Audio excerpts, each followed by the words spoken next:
My name is Kelly Clarkson. I'm 33 years old and a stay-at-home mom.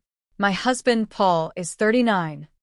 He's very close to his mother and often speaks to me in a hurtful way. We have 2 kids, an 11-year-old son and a 9-year-old daughter. After we got married, I started living with Paul's parents. For years now, I've been struggling with my mother-in-law's demands. When I talk to my husband about it, he just says, "Do what my mom says."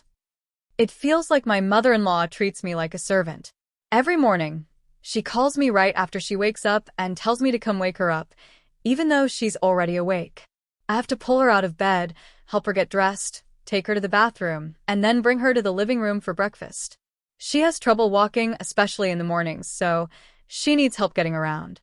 By afternoon, she can move a little better on her own. She often yells at me.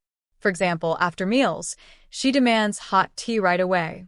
One time I said, "The water will boil soon," and she shouted, "Why didn't you boil it before? You know I always have tea after meals." But the day before, she told me not to boil the water until she finished eating. It feels like she's trying to make my life hard on purpose. Paul and I have been married for 11 years, but her walking problems only started about 6 years ago. They're getting worse, even with hospital visits. I've suggested we go walking together to help her move more, but she refuses. Before she had trouble walking, we used to cook and shop together and got along okay. But over time, she started yelling at me and treating me badly. She used to call me Ash, but now she calls me Hey or Airhead.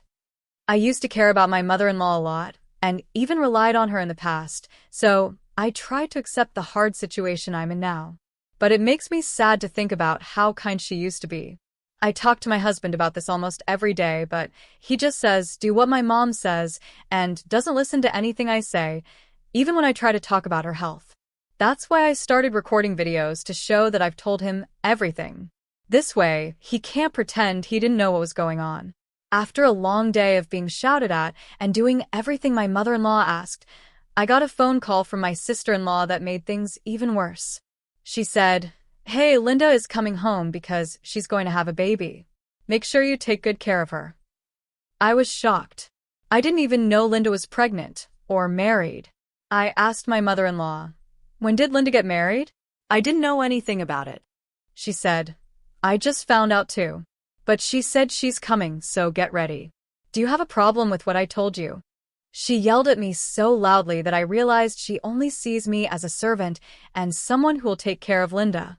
I knew asking more questions would only make things worse, so I said, "Yes, I understand," and stopped talking.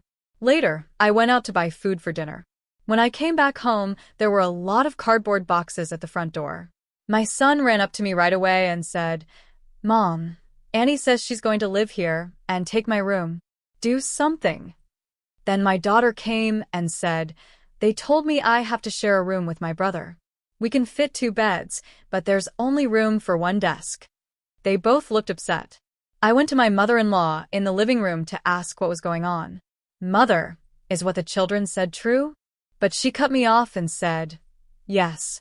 If the kids told you, then go move Brian's things to the other room. And for dinner, Linda wants steak. So make that." I had no idea Linda was even coming today, let alone changing the kids' rooms or wanting steak for dinner.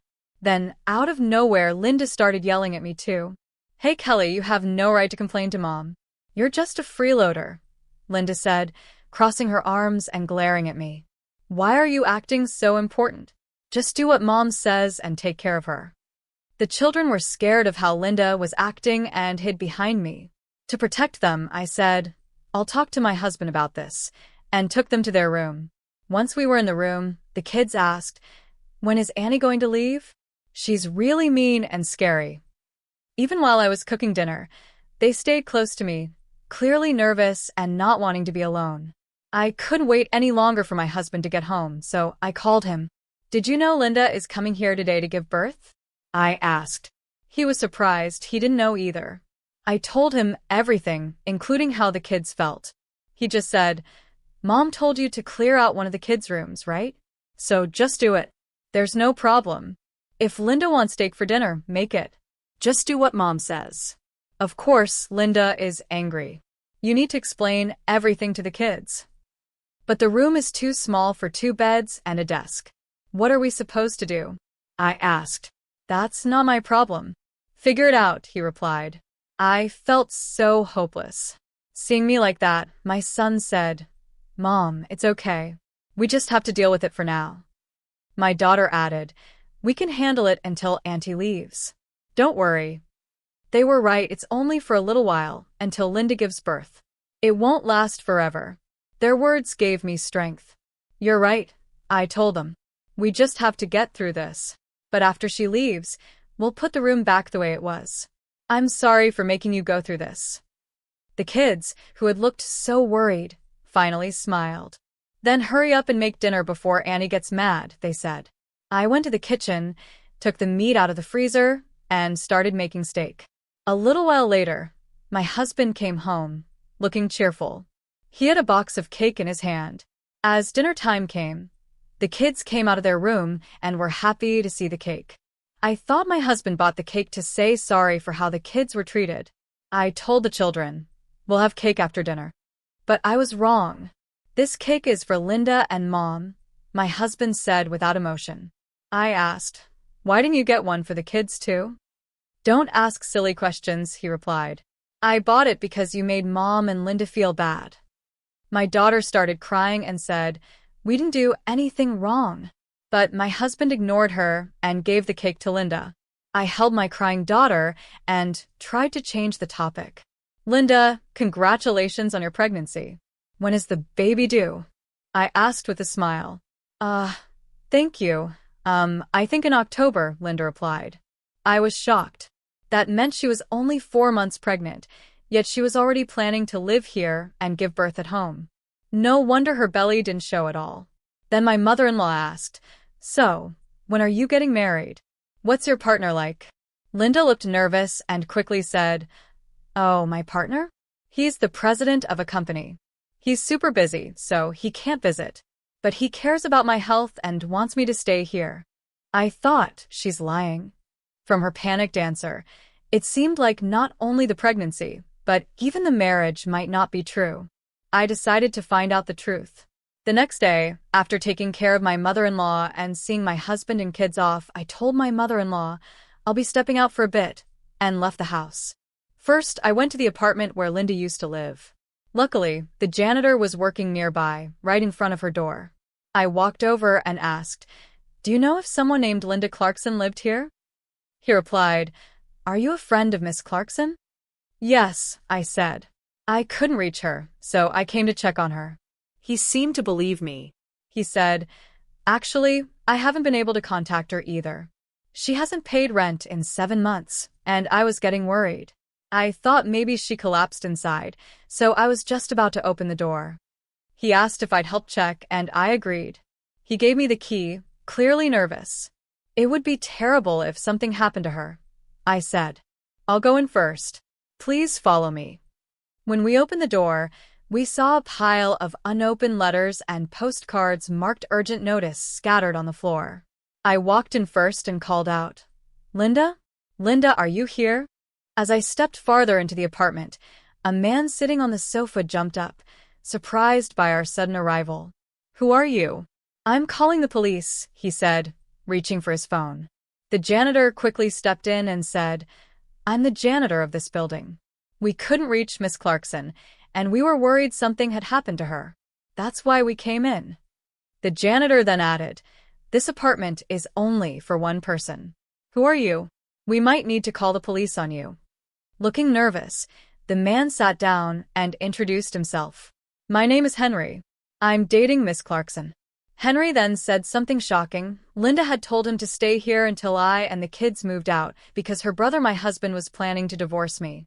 She had been trying to break up our family and take over our home. I was shocked and tried to stay calm. I said, I know Linda. I came because I couldn't contact her. I also heard she's pregnant. Is the baby yours? Henry looked surprised. Pregnant, he said, confused. That's when I realized something wasn't right. Henry then shared that he had been having an affair with Linda while he was still married. His ex-wife found out, and that caused their divorce.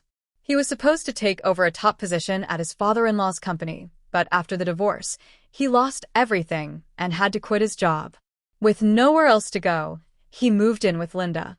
He told us he had a son from his previous marriage and didn't want another child.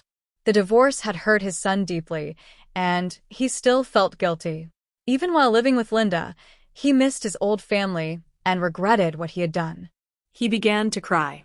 I was surprised that he was telling us all of this, but he said he had been feeling lost for a long time and just needed someone to talk to.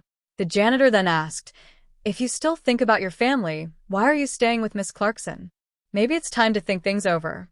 Henry seemed to take that seriously. After thinking for a bit, he picked up his phone and made a call. It seemed like he was calling his ex-wife. He apologized, admitted his mistakes, and promised to live in a way that would make her and their son proud. He asked for a second chance to prove he had changed. After the call, he turned to us and said sorry for everything. He said he was going to live on his own from now on and try to be a better father. He thanked us for helping him see things clearly, packed his things into a bag, and left the apartment.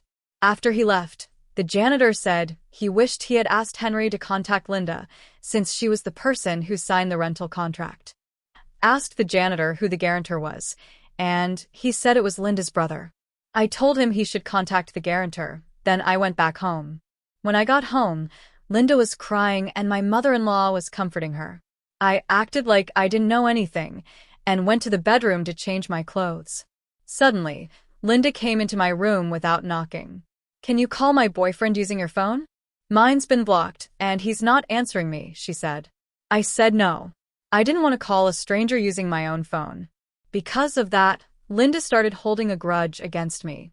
Just then, my mother-in-law called for Linda from the living room. Linda glared at me, made a clicking sound with her tongue, and left the room. In the living room, my mother-in-law was questioning Linda. "Paul said he got a call from the janitor at your apartment. Is it true you haven't been paying your rent? And who was that man living there? Is he your boyfriend?" Linda suddenly shouted, "Yes. I came back here planning to start a life with him. But now he wants to go back to his old family, and left me." After yelling, she started crying again. I was just walking into the living room when I heard her say, "I couldn't reach him, so I asked Kelly to help, but she refused. She's just being mean and trying to keep us apart." She turned her anger toward me. "How dare she ignore me? She's just a freeloader," she shouted like a child. For a moment, I hoped my mother-in-law would tell her to stop. But instead, she joined in. "I feel the same way. That woman doesn't even know her place. She's not family, just a daughter-in-law acting too bold," she said. Then she added, "Linda, if you're going to live here with your boyfriend, then Kelly and her kids will have to leave." I had done so much for my mother-in-law, even putting her needs above my children's. I took her insults and harsh words, hoping one day we'd go back to the happy times we once had. But I now realized that those days were gone for good. I felt crushed. When I walked into the living room, they both started attacking me. "So, you refused Linda's request? Didn't I tell you? You're just freeloaders. You have no right to say no," my mother-in-law yelled. "It's because you didn't leave that he got tired and walked away," Linda added. I thought back to my talk with Henry. His reason for leaving Linda was simple. His original family mattered more to him. He chose to go back to them. So, this wasn't my fault. Still, I decided to push Linda's buttons a little. I knew she'd lash out more, but being called a freeloader and seeing my children treated badly couldn't go on. I had made up my mind to cut ties with this family. "You should call him," Linda said like a child. "Tell him I'm crying and ask him to come back." Hearing her talk like that, along with my mother-in-law agreeing, was the last straw for me. I said, "All right, if that's what you want, then give me his number." She gave me Henry's number, and I put the call on speaker. When he answered, I repeated Linda's words. "Linda is very upset about the breakup. She's crying. Please come back." Henry replied calmly, "I don't know who you are, but I've ended things with Linda. I love my real family. What I had with Linda was a mistake, and I regret it." Linda suddenly lost control, grabbed the phone, and shouted, "What about the baby in my stomach? You need to take responsibility and marry me." Henry responded, Linda, it wasn't long ago that I bought you medicine and pads because you had terrible period pain. And we never had that kind of relationship. Not after my divorce. Linda went silent. Henry said, I'm sorry, and hung up. I hoped they'd finally realize Henry left because of his own choice, not because of me. But of course, that's not how it went. As soon as the call ended, Linda snapped at me. You didn't try hard enough. If you'd been more emotional, maybe he would have come back. It's your fault. She was acting like a child, even though she's 36, 4 years older than me. I was shocked. Then, my mother-in-law joined in. She's right. It's all your fault. You are a freeloader.